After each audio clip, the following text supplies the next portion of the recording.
Will you go back and vote for a cost of living increase for Social Security recipients? Or is that one of the tough choices that Congress needs to make if we're going to reduce the deficit? Scott? I hope we can get some clarification on just the question. Would you just repeat it? The question is that I'm not sure we've answered it. Okay, the Social Security Administration has told Social Security recipients that they will get no cost of living adjustment for the second straight year because there was no inflation.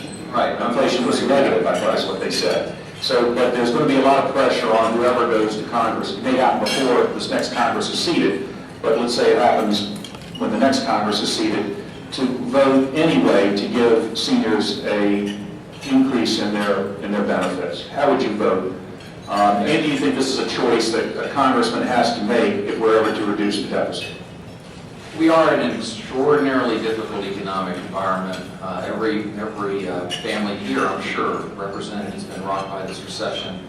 Our seniors have certainly been rocked by this recession, and I have dear family members who are fully dependent on Social Security.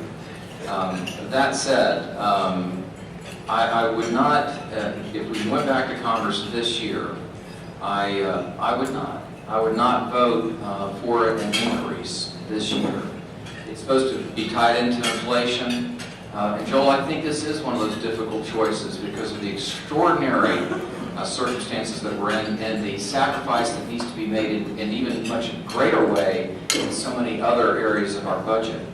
I am in favor of this. I am in favor of reducing to zero the amount of payroll taxes that are paid by both the employer and by a person who is on Social Security. I mean, at the age at which they can qualify for Social Security, I think they ought to be able to work and not have those payroll taxes taken out.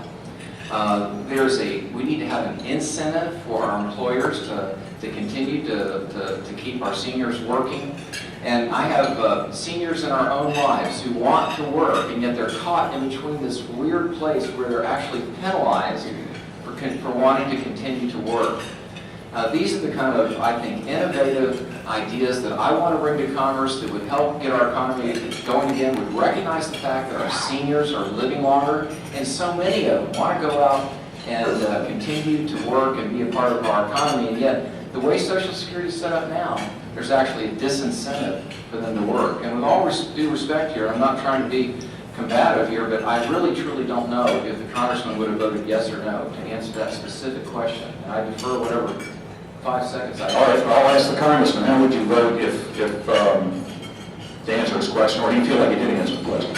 Well, I think what I said was I would vote to change that formula to be more reflective of the actual price increases that seniors are facing today, which means there will be an increase for them. All right, let me get on to